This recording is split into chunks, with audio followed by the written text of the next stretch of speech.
Once in a while, it's a good idea to take a step back and look at something from a new perspective. And that's what we're going to do in this video.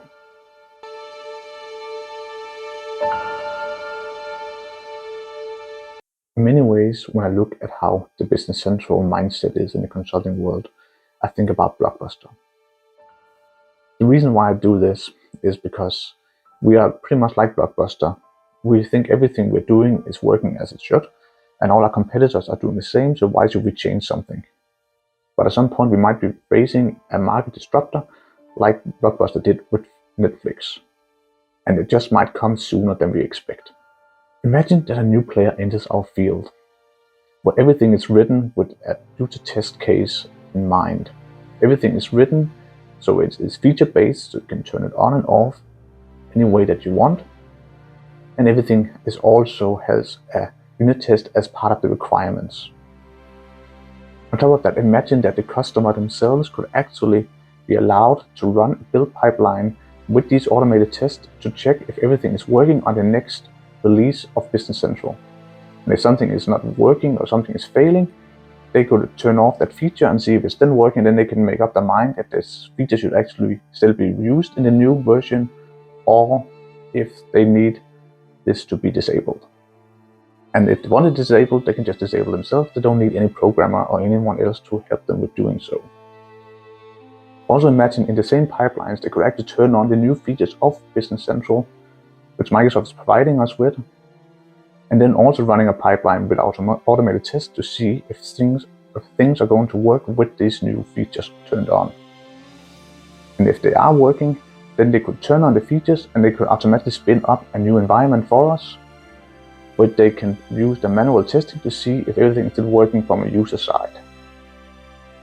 And if it does, then of course they can turn it on, turn this feature on in the real production environment. And what if the customer could run their own release pipelines?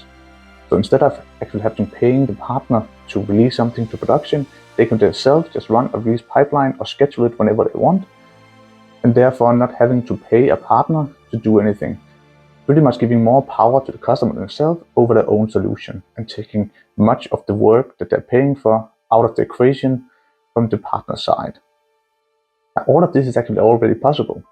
There's nothing stopping us from doing this. The only thing that's actually stopping us is our mindset ourselves, because we're saying we're going to start losing money if we do this. And on top of that, we also have this mindset that we've done this the same way for X amount of years, and it's worked fine. But I mean, the same could be said for Blockbuster. They didn't want to change anything either. But then along, of course, as everyone knows, came Netflix and changed everything. And the same can be said for us. If someone comes in and actually offers this as a more lean way to use our system. Now, one of the main differences that we have right now and why this could be possible to actually do this is because we no longer need these NAV partners or Business Central partners to maintain our system. Now anyone can do development for Business Central. Anyone can support it. So there's nothing stopping anyone from sitting outside in a small team and actually doing this. And the more that they can actually make automated and the leaner they can become and the easier they are to adapt to the market, the more they can save on price, and therefore they can also be much more flexible towards the customers. So it's just a matter of time before someone is going to see a hole in our market, and we have to somehow adapt to this before it's too late.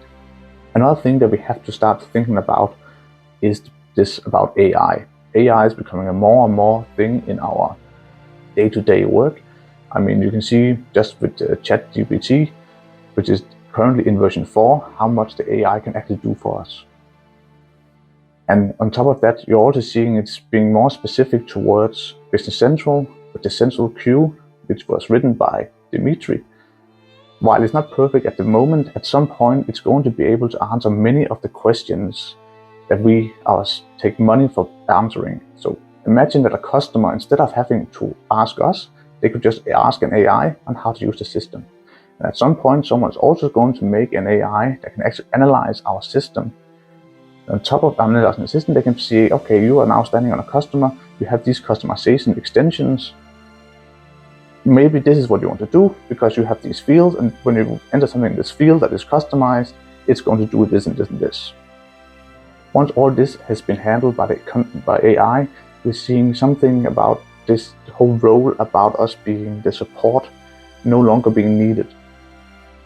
So we have to somehow adapt AI into our workflows. At some point, the AI is also going to be able to actually write the extensions for you. Now, I'm thinking this is a little bit more in the future, but it's going to happen. However, what we're going to see is that customers and consultants can use the AI to help write tasks and write test cases for these tasks. Once these tasks have been written, they can be passed on to the developer. Once it's been handed over to the developer can write the extension and use the AI to make sure that the code lives up to whatever the acceptance criteria is. On top of that, at some point, the AI will actually also be able to write unit tests for us and maybe also perform some of the manual testing for us. And if they can do that, imagine how fast they could run about 100 scenarios through a couple of seconds instead of having to use a lot of time on manual testing and maybe also writing some unit tests that can also be much faster than having to write them yourselves. Now, I know this video is very controversial, and I'm not saying that everything is going to change overnight. However, I'm thinking that it's a good idea to start looking into all of this. At some point it's going to happen, and it's better that we are ready to change than having to change. Because otherwise we're going to end up like Blockbuster and we're going to be left behind. So that was pretty much my thoughts for this video. I hope it opens up a debate and that you all start discussing just how we have to adapt to the new market. And hopefully we're going to see some of this being implemented very soon. And again, remember, good idea to start thinking about these things beforehand. Because Microsoft is releasing new tools all the time and we have to start adapting these. We can no longer just sit on our hands like we've done previously and just say, yeah, but we don't have to adapt this because our competitors aren't either. As I said, at some point, some competitor is going to come to this market and it's going to disrupt it, and we have to be ready for that. Well, that was it. Thank you for watching. Stay safe and goodbye.